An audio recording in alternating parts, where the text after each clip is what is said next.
السلام علیکم اہلکا یاراں، اے جماعتی دوستاں، کیسے ہیں آپ سب؟ امید ہے اللہ تعالیٰ کے فضل و کرم سے آپ سب خیریت سے ہوں گے، اور دعا ہے کہ اللہ تعالیٰ آپ کو ہمیشہ خیر و عافیت سے رکھے۔ آؤ بات کریں۔ اس سیگمنٹ میں آج ہم بات کریں گے پاکستان اور سیاست۔ جی، اس سلسلہ میں ہم پہلے حصے میں بات کریں گے قیام پاکستان سے پہلے کی سیاست، جو کہ پاکستان حاصل کرنے کے لیے کی گئی۔ دوسرے حصے میں ہم پاکستان بننے کے بعد جو سیاست ہوئی اور 1980-85 کی دہائی تک جو چلی، وہاں تک بات کریں گے۔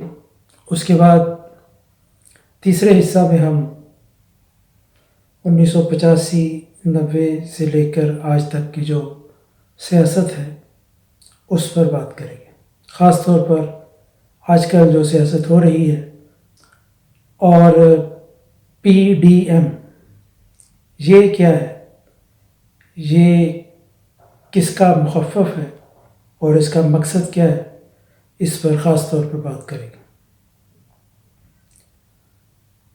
جدا ہو دی سے سیاست تو رہ جاتی ہے چنگیزی، علامہ اقبال نے کہا تھا۔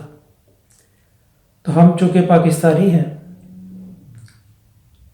پاکستان کے شہری ہیں، پاکستان سے محبت رکھتے ہیں، اس کے حالات و واقعات اور اس میں پیش آنے والے جتنے بھی مسئلہ مسائل ہیں ان سے ہم دوچار بھی ہوتے ہیں، متاثر بھی ہوتے ہیں، اور ان کا ہمارے اوپر اور ہماری آنے والی نسلوں کے اوپر اثر ہوتا ہے اور ہوگا۔ اس لیے ہم سیاست سے الگ نہیں رہ سکتے۔ تو بات کرتے ہیں قیام پاکستان سے پہلے کی سیاست پر۔ 1857 کی جنگ آزادی کے بعد ہندوستانیوں کو انگریزوں سے آزادی حاصل کرنے کے لیے سوچنا پڑا۔ اس آزادی کی جنگ کی ناکامی کے بعد سر سید نے اس بغاوت یا اس جنگ کے اسباب لکھے اور انگریزوں کو بتایا کہ اس کے جو محرکات ہیں ان میں زیادہ تر حصہ آپ کی حکومت کا ہے، آپ کے مظالم کا ہے۔ اس طرح 1880 کی دہائی میں کانگریس وجود میں آئی، پھر 1906 میں مسلم لیگ کا قیام ہوا۔ پہلے مسلمان اور ہندو، سکھ سب مل کر انگریزوں سے آزادی کی لڑائی لڑ رہے تھے۔ پھر مسلمانوں نے الگ سے اپنی جماعت بنائی اور اس کے بعد قیام پاکستان کے لیے، یعنی مسلمانوں کے لیے الگ ریاست کا مطالبہ کیا گیا۔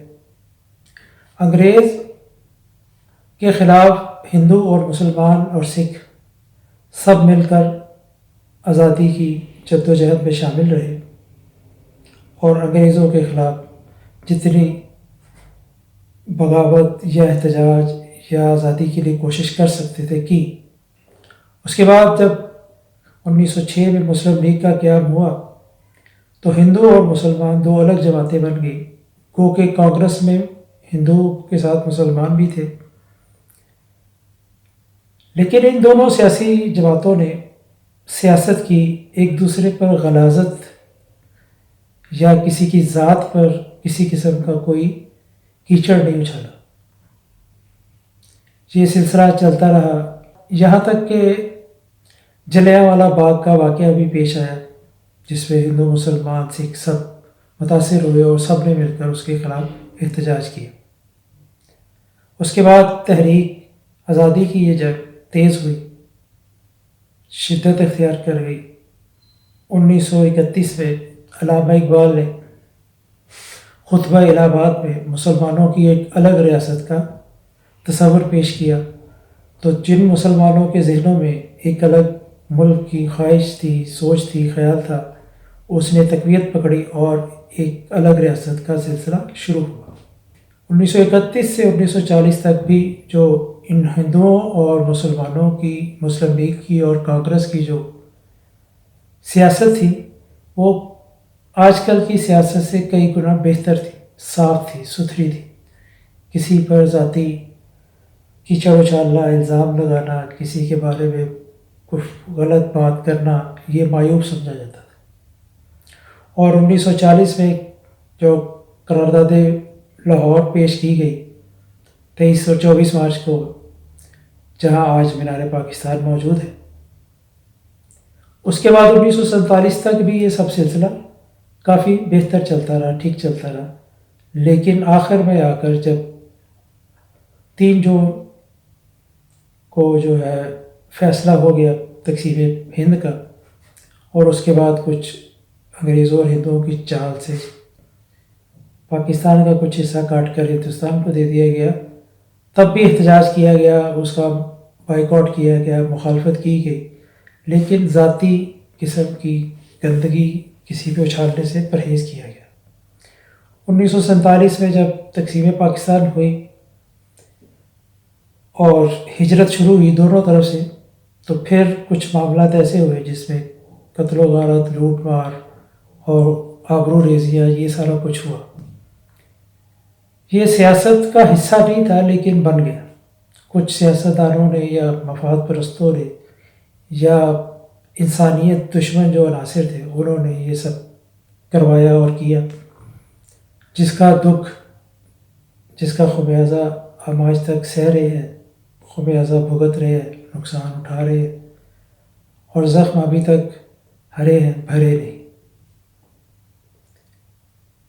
اللہ کے فضل و کرم سے پاکستان وجود میں آ گیا 14 اگست 1947 کو، اور پاکستان حاصل کرنے کے لیے جو سیاست تھی اس کا باب ختم ہوا، اور اب سیاست کا وہ باب شروع ہوا جو قیام پاکستان کے بعد پاکستان کو مستحکم کرنے کے لیے، چلانے کے لیے اور بہتر کرنے کے لیے، عوام کی خوشحالی کے لیے، عوام کی آبادکاری کے لیے، اور دنیا میں ایک زندہ پائندہ قوم بن کر ابھرنے کے لیے کی جا رہی تھی.